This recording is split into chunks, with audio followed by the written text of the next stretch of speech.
통장에 100만 원도 없다. 최근 60대들 사이에 퍼지고 있다는 섬뜩한 현상. 지난주 경로당에서 친구 한 명이 제게 조용히 말을 건넸습니다. 재현이 형, 나 요즘 잠이 안 와. 통장 보면 100만 원도 안 남았어.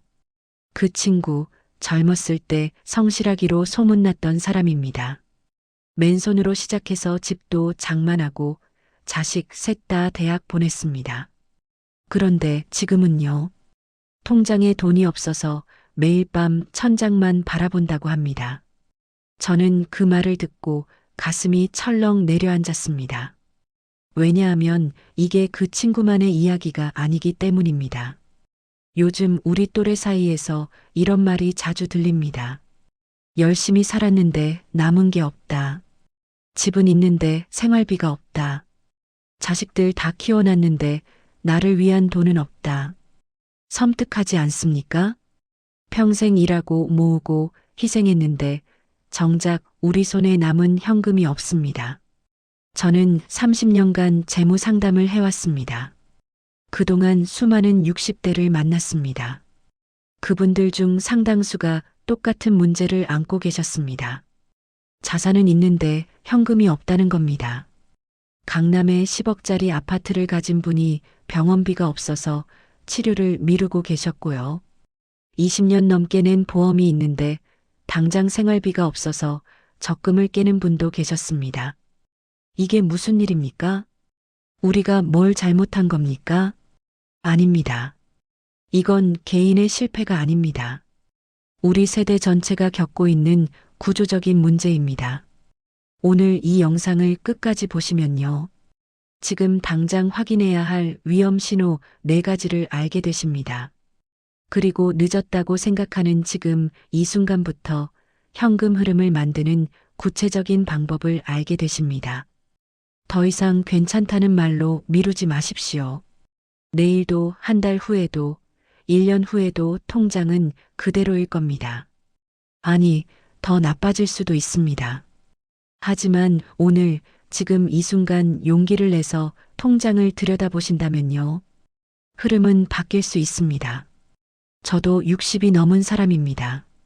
여러분과 똑같이 고민하고 두려워하고 그러면서도 희망을 놓지 않으려 애쓰는 사람입니다.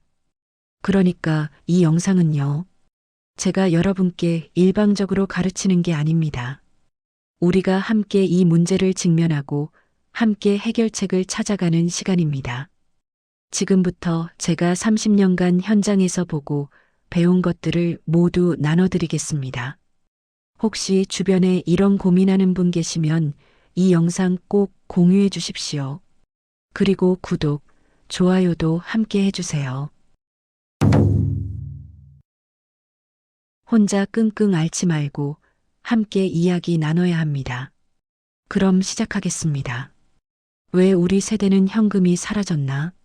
먼저 이 질문부터 드려보겠습니다. 지금 당장 통장을 열어보시면 석 달치 생활비가 들어 있습니까? 아니면 한 달치라도 있습니까? 솔직히 대답해 보십시오. 없으시죠? 괜찮습니다. 여러분만 그런 게 아닙니다. 제가 지난 5년간 상담한 60대 중에서 3개월치 생활비를 현금으로 가지고 계신 분은 10명 중 2명도 안 됐습니다. 그런데 이상한 점이 있습니다. 돈이 아예 없는 건 아니라는 겁니다. 집은 있습니다. 그것도 서울이나 수도권에 괜찮은 집을 가지고 계신 분들이 많습니다. 보험도 드러났습니다. 20년, 30년씩 꼬박꼬박 넣은 보험이 서너 개씩 있습니다. 적금도 있고요. 펀드도 있습니다. 그런데 정작 통장에는 돈이 없습니다. 이게 무슨 말입니까? 쉽게 설명해 드리겠습니다. 우리 집 창고를 한번 생각해 보십시오. 창고에는 물건이 가득 쌓여 있습니다. 쌀도 있고 라면도 있고 통조림도 있습니다. 그런데 냉장고는 텅텅 비어 있습니다. 오늘 저녁에 먹을 반찬거리가 하나도 없습니다. 창고에 있는 쌀을 꺼내 오려면 시간이 걸립니다. 라면 박스를 뜯어서 꺼내고 통조림 뚜껑을 따야 합니다. 그 사이에 배는 고픕니다. 지금 우리 재정 상태가 딱 이겁니다.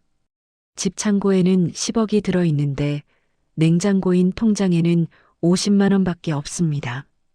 보험이라는 창고에는 몇 천만 원이 묶여 있는데 당장 병원비로 쓸 수 있는 돈은 없습니다. 이게 바로 자산은 있는데 현금이 없는 상태입니다. 실제 사례를 하나 말씀드리겠습니다. 70세 박순자 할머니 이야기입니다. 박 할머니는 강남에 아파트를 가지고 계십니다. 시세로 따지면 12억 정도 됩니다.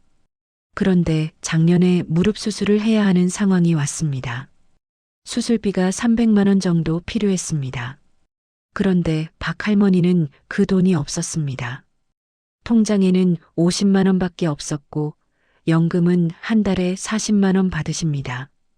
집을 팔 수도 없었습니다. 그 집에서 40년을 사셨는데 어디로 이사를 간단 말입니까? 결국 박 할머니는 수술을 6개월이나 미뤘습니다. 그 사이에 무릎은 더 나빠졌습니다. 12억짜리 집을 가진 분이 300만 원 때문에 고통받는 겁니다. 이게 말이 됩니까? 안 되죠. 하지만 이게 현실입니다. 우리 세대 수많은 분들이 지금 이 상황에 놓여 계십니다. 왜 이렇게 됐을까요? 이유는 간단합니다. 우리는 평생 모으는 것만 배웠지 쓰는 것은 배우지 못했습니다. 젊었을 때 이런 말 많이 들으셨죠? 집 한 채는 있어야 한다. 노후를 위해 저축해라. 보험은 꼭 들어야 한다. 다 맞는 말입니다. 그런데 한 가지가 빠졌습니다. 당장 쓸 수 있는 돈도 있어야 한다. 이 말은 아무도 안 해줬습니다. 그래서 우리는 모든 돈을 집에 넣고 보험에 넣고 적금에 넣었습니다. 언젠가 쓸 거라고 생각하면서요. 그런데 언젠가는 오지 않았습니다. 아니, 언젠가가 왔을 때는 이미 돈을 꺼낼 수가 없었습니다. 집값이 올랐다고요? 팔지 않으면 의미가 없습니다. 보험 만기가 됐다고요? 그 사이에 급한 일이 생기면 어쩝니까? 여기서 제가 하나 분명히 말씀드리겠습니다. 60세 이후에는요. 자산의 크기보다 현금의 유무가 생존을 좌우합니다. 10억짜리 집보다 통장에 있는 500만 원이 더 중요합니다. 왜냐하면 지금 당장 아프면 지금 당장 돈이 필요하기 때문입니다. 내일 집을 팔아서 해결할 수 있는 문제가 아닙니다. 그래서 제가 상담하는 분들께 항상 이렇게 말씀드립니다. 통장에 석 달치 생활비는 꼭 넣어두십시오. 그게 안 되면 한 달치라도 넣어두십시오. 그것도 안 되면 지금부터라도 만드십시오. 여러분, 지금 당장 통장을 확인해 보십시오.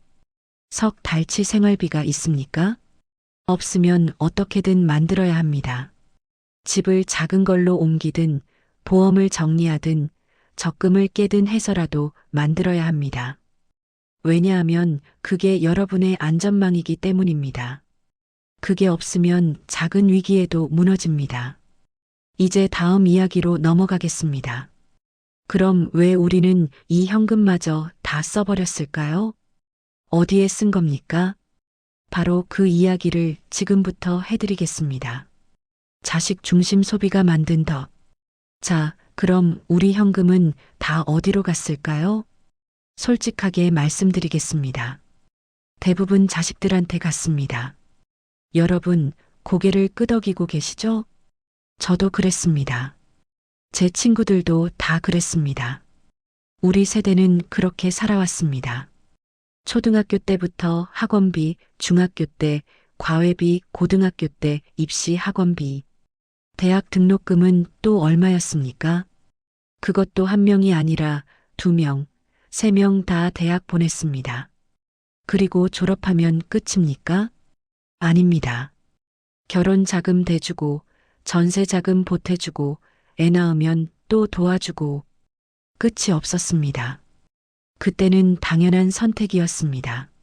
내가 부모니까 내가 해야지 누가 합니까? 친구들 만나면 이런 이야기를 했습니다. 우리 큰애가 결혼한다. 집 마련은 도와줘야지. 요즘 애들 힘들잖아. 다들 그렇게 했습니다. 그게 부모의 도리라고 생각했습니다. 그런데 시간이 지나고 나니까요. 정작 우리 손에는 아무것도 남지 않았습니다. 65세 이영철 씨 이야기를 해드리겠습니다. 이 씨는 자녀가 셋입니다. 큰딸, 둘째 아들, 막내 아들. 셋 다 대학을 나왔습니다.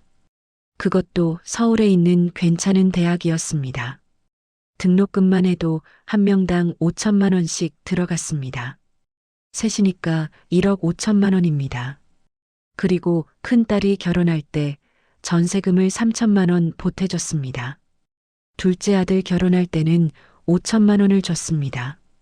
막내도 결혼 준비 중이라 또 5천만 원은 줘야 합니다. 이 씨가 평생 벌어서 모은 돈이 거의 다 자식들한테 갔습니다. 그럼 이 씨는 지금 어떻게 살고 있을까요? 월세살이를 하고 있습니다. 국민연금이 한 달에 45만 원 나옵니다. 월세가 40만 원입니다. 남은 돈으로 한 달을 살아야 합니다. 이 씨는 제게 이렇게 말씀하셨습니다. 애들 다 키워놓고 나니까 후회가 됩니다. 내가 너무 많이 해준 건가 싶어요. 지금 애들은 잘 살고 있는데 나는 이 모양이네요. 저는 그 말을 듣고 가슴이 아팠습니다. 이 씨가 잘못한 게 있습니까? 없습니다. 부모로서 최선을 다한 겁니다.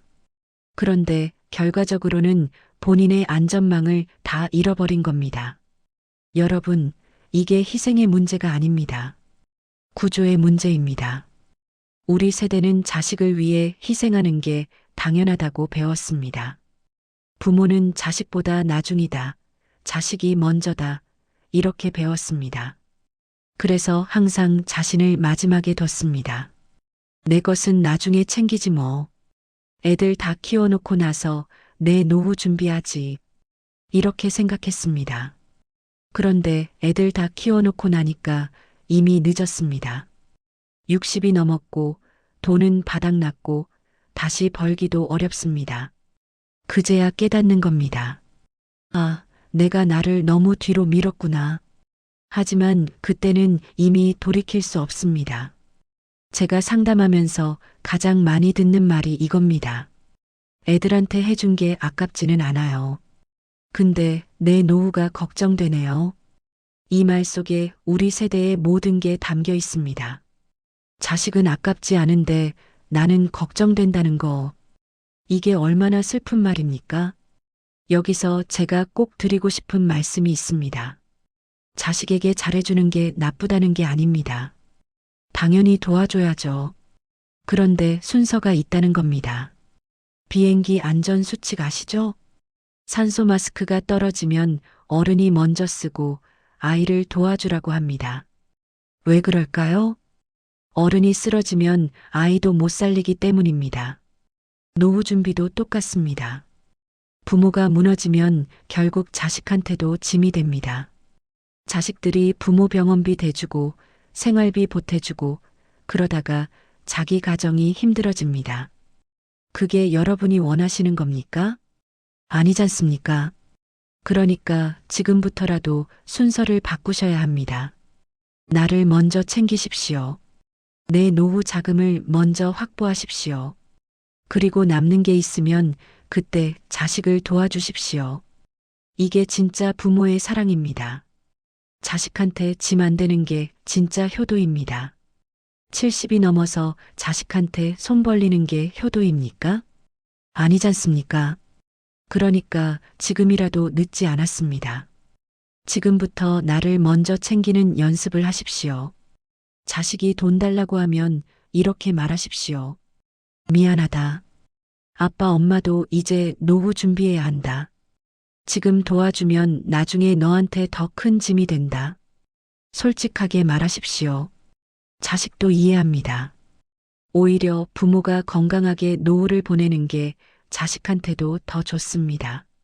여러분, 자식 중심으로 돈을 쓰는 습관, 이제 그만 끊으십시오. 나를 중심으로 돈을 쓰는 습관을 들이십시오. 그게 여러분을 지키고 결국 자식도 지키는 길입니다. 그럼 이제 다음 이야기로 넘어가겠습니다. 돈이 없어지는 걸 알면서도 왜 우리는 계속 그렇게 살았을까요? 바로 그 이야기입니다. 아직 괜찮다는 말이 키운 위기. 여러분, 혹시 이런 경험 있으십니까? 통장 잔고가 줄어드는 걸 보면서도 이렇게 생각한 적 말입니다. 아직은 괜찮아. 조금만 더 버티면 되겠지. 다음 달부터 아껴 쓰면 돼. 저도 그랬습니다. 제 주변 친구들도 다 그랬습니다. 퇴직하고 나서 수입이 뚝 끊겼는데도 생활은 크게 바꾸지 않았습니다. 왜냐하면 아직은 괜찮았으니까요.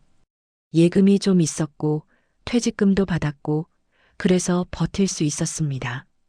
그런데 이 괜찮다는 말이 얼마나 무서운지 아십니까? 이 말은 위기를 늦추는 게 아니라 키웁니다. 65세 강민수 씨 이야기입니다. 강 씨는 59세에 명예퇴직을 했습니다. 퇴직금으로 1억 원을 받았습니다. 그때 강 씨는 이렇게 생각했습니다. 1억이면 한동안은 괜찮겠지. 천천히 일자리 알아보면 되겠지. 그래서 급하게 움직이지 않았습니다. 한두 달 쉬었습니다. 석 달, 넉 달이 지났습니다.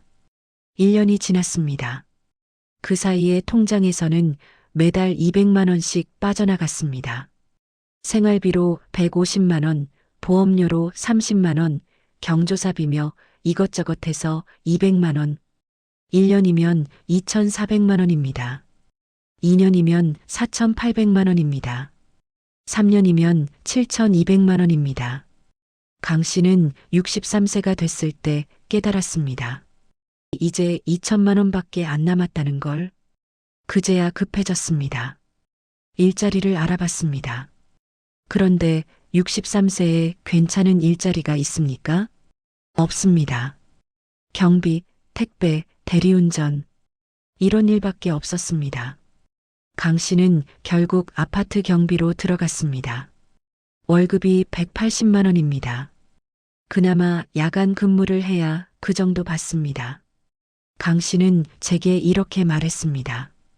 제가 바보였습니다. 59세에 바로 움직였어야 했는데 괜찮다는 생각에 미뤘어요. 그 3년이 제 인생을 바꿔버렸습니다. 여러분, 이게 남의 이야기가 아닙니다. 지금도 수많은 분들이 똑같은 실수를 하고 계십니다. 아직 괜찮아. 이 말을 입버릇처럼 하십니다. 통장 잔고가 줄어도 괜찮다고 합니다. 수입이 없어도 괜찮다고 합니다. 빚이 조금씩 늘어도 괜찮다고 합니다. 왜 괜찮습니까? 전혀 괜찮지 않습니다. 괜찮다는 말은 구조점검을 미루게 만듭니다. 지금 당장 해야 할 일을 내일로, 다음 달로, 내년으로 미루게 만듭니다. 그 사이의 상황은 점점 더 나빠집니다. 마치 배에 구멍이 난 것과 같습니다. 처음에는 작은 구멍이었습니다. 조금씩 물이 새어 들어옵니다. 그런데 아직 괜찮아 하면서 방치합니다. 시간이 지날수록 구멍은 커지고 물은 더 빨리 들어옵니다. 나중에는 손 쓸 수 없게 됩니다. 여러분, 지금 여러분의 통장은 어떻습니까? 작년보다 줄었습니까? 재작년보다 줄었습니까? 줄었다면 지금 배에 구멍이 난 겁니다. 그런데 아직도 괜찮다고 생각하십니까? 절대 괜찮지 않습니다. 통장에 돈이 없다는 건 하루아침에 생기지 않습니다. 오랜 시간 동안 괜찮다는 말을 반복하면서 만들어진 결과입니다. 제가 상담하면서 느낀 게 있습니다. 위기는 천천히 옵니다. 그래서 더 무섭습니다. 어느 날 갑자기 통장이 비는 게 아닙니다. 매일매일 조금씩 줄어듭니다. 그런데 매일 보니까 익숙해집니다. 어제도 이 정도였는데 오늘도 이 정도네. 아직은 괜찮아. 이렇게 생각합니다. 그러다가 어느 날 보면 정말로 바닥이 난 겁니다. 그때는 이미 늦었습니다. 그래서 제가 여러분께 간곡히 부탁드립니다. 오늘 당장 가계부를 펼쳐보십시오. 통장을 열어보십시오. 작년 이맘때와 지금을 비교해 보십시오. 돈이 줄었습니까? 줄었다면 지금 당장 움직이셔야 합니다. 괜찮다는 말은 이제 그만하십시오. 괜찮지 않습니다. 배에 구멍이 났으면 지금 당장 막아야 합니다. 내일 하면 늦습니다. 다음 달 하면 더 늦습니다. 내년에 하면 손 쓸 수 없습니다. 지출을 줄이십시오. 수입을 만드십시오. 구조를 바꾸십시오. 지금 당장입니다. 여러분, 아직 괜찮다는 말 속에는 두려움이 숨어 있습니다. 현실을 직면하기 두렵습니다. 통장을 보기가 무섭습니다. 인정하고 싶지 않습니다. 저도 압니다. 그 마음 너무나 잘 압니다. 하지만 두려워서 눈을 감으면 문제는 사라지지 않습니다. 오히려 더 커집니다. 용기를 내십시오. 지금 당장 통장을 열어보는 용기 말입니다. 그게 첫걸음입니다. 그럼 다음 이야기로 넘어가겠습니다. 돈 문제를 알면서도 왜 우리는 주변에 말하지 못했을까요? 그 이야기를 해드리겠습니다. 침묵이 만든 고립. 여러분, 혹시 이런 적 있으십니까? 친구들 만나서 밥 먹으면서 이런 이야기를 나눕니다. 요즘 어떻게 지내? 잘 지내지 뭐. 나도 그냥저냥 지내. 다들 잘 지낸다고 합니다. 그런데 집에 돌아와서 혼자 있으면 생각합니다. 나만 이렇게 힘든 건가? 다른 사람들은 다 괜찮은 것 같은데. 아닙니다. 다들 힘듭니다. 다만 말을 안 할 뿐입니다. 우리 세대는 돈 이야기를 입에 담지 않는 걸로 배웠습니다. 돈 이야기는 품이 없다. 남한테 돈 없다고 말하면 무시당한다. 체면이 있지. 어떻게 그런 말을 해? 이렇게 배웠습니다. 그래서 입을 다뭅니다. 통장이 비어도 말 안 합니다. 빚이 있어도 숨깁니다. 친구들 앞에서는 괜찮은 척합니다. 그런데 이 침묵이 얼마나 무서운지 아십니까? 72세 윤상호 씨 이야기를 해드리겠습니다. 윤 씨는 평생 성실하게 살았습니다. 공무원으로 30년을 근무했고 퇴직 후에는 연금을 받으며 살았습니다. 그런데 몇 년 전에 문제가 생겼습니다. 아들이 사업을 한다고 해서 보증을 서줬습니다. 아들이 아버지, 1년만 도와주세요 했습니다. 윤 씨는 믿고 보증을 섰습니다. 그런데 아들 사업이 망했습니다. 윤 씨한테 빚이 넘어왔습니다. 3천만 원이었습니다. 윤 씨는 깜짝 놀랐습니다. 연금이 한 달에 100만 원인데 3천만 원을 어떻게 갚습니까? 그런데 윤 씨는 이 사실을 아무한테도 말하지 않았습니다. 부인한테도 말 안 했습니다. 자식들한테도 말 안 했습니다. 친구들한테는 당연히 말 안 했습니다. 왜 그랬을까요? 부끄러웠습니다. 보증을 잘못 선 자신이 한심했습니다. 남들한테 알려지면 무시당할 것 같았습니다. 그래서 혼자 끙끙 앓았습니다. 매달 독촉 전화가 왔습니다. 윤 씨는 전화만 오면 가슴이 철렁 내려앉았습니다. 그런데도 말을 못했습니다. 친구들 만나면 잘 지낸다고 했습니다. 웃으면서 밥도 먹고 술도 마셨습니다. 그런데 집에 돌아오면 잠을 못 잤습니다. 이 상태가 2년 넘게 계속됐습니다. 결국 윤 씨는 심장에 문제가 생겨서 병원에 실려갔습니다. 그제야 부인이 알았습니다. 자식들이 알았습니다. 친구들이 알았습니다. 모두가 깜짝 놀랐습니다. 아니, 왜 말을 안 했어요? 우리가 있잖아요. 진작 말했으면 같이 해결책을 찾았을 텐데. 윤 씨는 눈물을 흘렸습니다. 말을 못 하겠더라고요. 부끄러워서요. 여러분, 이게 우리 세대입니다. 말을 못 합니다. 부끄럽습니다. 체면이 있습니다. 비교당할까봐 두렵습니다. 그래서 입을 다뭅니다. 그런데 말하지 않는 동안 문제는 커집니다. 혼자서는 해결할 수 없는 지경까지 갑니다. 그때 가서야 터집니다. 하지만 그때는 이미 너무 늦었습니다. 제가 상담하면서 가장 안타까운 게 이겁니다.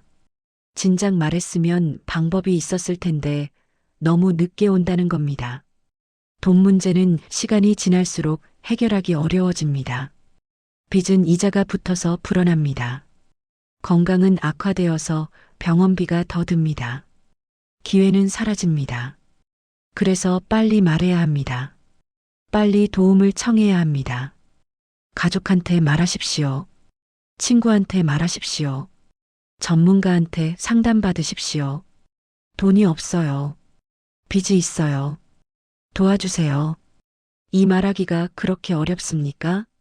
어렵습니다. 저도 압니다. 하지만 이 말 한마디가 여러분을 살릴 수 있습니다. 체면 때문에 입 다물고 있다가 인생을 망치는 것보다는 낫습니다. 여러분, 노후의 가난은 대부분 혼자서 조용히 진행됩니다. 남들은 모릅니다. 겉으로는 멀쩡해 보입니다. 그런데 속은 썩어 들어갑니다. 그러다가 어느 날 무너집니다. 그 전에 말하십시오. 손을 내미십시오. 부끄러운 일이 아닙니다. 살아가다 보면 누구나 어려울 때가 있습니다. 도움을 청하는 게 잘못이 아닙니다. 오히려 침묵하는 게 잘못입니다. 제가 여러분께 약속드립니다. 말하면 길이 보입니다. 혼자 고민하면 길이 안 보이는데 누군가와 이야기하면 길이 보입니다. 가족도 도와줍니다. 친구도 도와줍니다. 전문가는 해결책을 제시합니다. 하지만 말을 해야 시작됩니다. 여러분, 지금 당장은 못하시겠다면 작은 것부터 시작하십시오. 가장 믿는 가족 한 사람한테만 말하십시오. 사실은 요즘 경제적으로 좀 힘들어. 이 말 한마디면 됩니다. 그럼 그 다음은 저절로 풀립니다. 침묵을 깨십시오. 고립에서 벗어나십시오. 혼자가 아니라는 걸 기억하십시오. 우리는 함께 이 문제를 해결할 수 있습니다. 그럼 이제 마지막 이야기로 넘어가겠습니다. 지금까지 문제를 이야기했습니다. 이제는 해결책을 말씀드릴 차례입니다. 지금부터라도 할 수 있는 구체적인 방법, 그걸 알려드리겠습니다. 지금부터라도 할 수 있는 3가지. 자, 지금까지 문제를 이야기했습니다. 현금이 사라진 이유, 자식 중심 소비, 괜찮다는 말의 함정, 그리고 침묵. 이제 여러분은 생각하실 겁니다. 그래서 어떻게 하라는 거야? 나한테 뭘 하라는 거야? 지금부터 말씀드리겠습니다. 늦었다고 생각하는 지금 이 순간부터 할 수 있는 구체적인 방법 3가지입니다. 완벽한 해결책은 아닙니다. 하지만 시작은 할 수 있습니다. 첫 번째입니다. 현금 흐름을 점검하십시오. 지금 당장 통장을 여십시오. 그리고 이걸 확인하십시오. 지금 통장에 석 달치 생활비가 있습니까? 석 달치가 얼마입니까? 한 달에 200만 원 쓰신다면 600만 원입니다. 150만 원 쓰신다면 450만 원입니다. 이 돈이 지금 통장에 있습니까? 없으시죠? 그럼 지금부터 만드셔야 합니다. 어떻게 만드냐고요? 방법을 말씀드리겠습니다. 먼저 한 달 동안 가계부를 쓰십시오. 뭘 샀는지, 얼마 썼는지 전부 다 적으십시오. 카드 쓴 것도 적고 현금 쓴 것도 적으십시오. 택시비, 커피값, 경조사비, 통신비, 병원비 전부 다 적으십시오. 그리고 한 달이 지나면 계산해 보십시오. 한 달에 얼마가 나갔습니까? 그 중에서 꼭 필요한 것과 안 필요한 것을 나누십시오. 꼭 필요한 건 집세, 전기세, 수도세, 식비, 병원비 이런 겁니다. 안 필요한 건 뭡니까? 솔직하게 보십시오. 매일 마시는 커피 꼭 필요합니까? 한 달에 10번 가는 경로당 뒤풀이 다 가야 합니까? 쓰지도 않는 케이블 TV 꼭 있어야 합니까? 안 필요한 걸 끊으십시오. 하나씩 끊으면 한 달에 30만 원은 줄일 수 있습니다.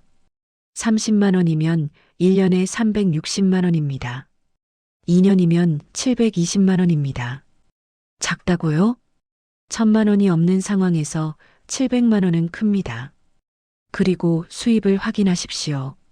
지금 한 달에 얼마가 들어옵니까? 연금이 얼마입니까? 자식들이 주는 돈이 있습니까?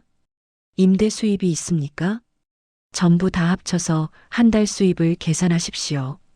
그리고 지출과 비교하십시오. 수입이 지출보다 적으면 문제입니다. 통장은 계속 줄어들 수밖에 없습니다. 그럼 두 가지를 해야 합니다. 지출을 줄이거나 수입을 늘리거나 둘 다 하는 게 가장 좋습니다. 두 번째입니다. 자산 구조를 재조정하십시오. 집이 전부라는 분들 많으십니다. 평생 모은 돈이 다 그 집에 들어가 있습니다. 그런데 그 집에서 현금이 나오지 않습니다. 그럼 어떻게 해야 합니까? 집을 작은 걸로 옮기는 걸 고려하십시오. 예를 들어 지금 5억짜리 아파트에 사신다면 3억짜리로 옮기십시오. 그럼 2억이 현금으로 생깁니다. 2억 중에서 1억은 통장에 넣어두고 1억은 이자 나오는데 넣으십시오. 그럼 한 달에 30만 원에서 40만 원 정도 이자가 나옵니다. 이게 수입입니다. 혹은 영무기지를 알아보십시오. 영무기지는 집을 담보로 매달 연금을 받는 제도입니다. 70세 이상이면 신청할 수 있습니다. 5억짜리 집이면 한 달에 100만 원 정도 받을 수 있습니다. 물론 나중에 집은 은행으로 넘어갑니다. 하지만 지금 생활비가 없는데 나중은 무슨 소용입니까? 지금 살아야 나중도 있습니다. 그리고 보험을 점검하십시오. 지금 들어있는 보험이 몇 개입니까? 서너 개씩 들어있으신 분들 많습니다. 한 달에 보험료가 얼마나 나갑니까? 50만 원? 70만 원? 그 보험 전부 다 필요합니까? 솔직히 말씀드리겠습니다. 60이 넘으면 새로 보험들 필요 없습니다. 이미 들어있는 것도 정리해야 합니다. 왜냐하면 보험료로 나가는 돈이 아깝기 때문입니다. 그 돈을 생활비로 쓰는 게 낫습니다. 보험 해약하면 해약 환급금이 나옵니다. 몇백만 원에서 몇천만 원까지 나올 수 있습니다. 그 돈을 통장에 넣으십시오. 그게 여러분의 안전망입니다. 세 번째입니다. 작은 수입원을 만드십시오. 60이 넘었는데 무슨 일을 한단 말이야? 이렇게 생각하실 겁니다. 할 수 있습니다. 많이는 못 벌어도 조금은 벌 수 있습니다. 한 달에 30만 원이라도 50만 원이라도 벌면 통장이 줄어드는 속도가 느려집니다. 어떤 일을 할 수 있을까요? 아파트 경비가 있습니다. 힘들긴 하지만 한 달에 150만 원에서 200만 원 받습니다. 택배 일이 있습니다. 하루 서너 시간만 하면 한 달에 100만 원 정도 벌 수 있습니다. 배달 대행도 있습니다. 오토바이 타실 수 있으면 하루 두세 시간 일해서 한 달에 100만 원 벌 수 있습니다. 돌봄 일도 있습니다. 혼자 사시는 어르신이나 거동 불편하신 분을 돌보는 일입니다. 한 달에 150만 원 정도 받습니다. 그런 일은 하기 싫어.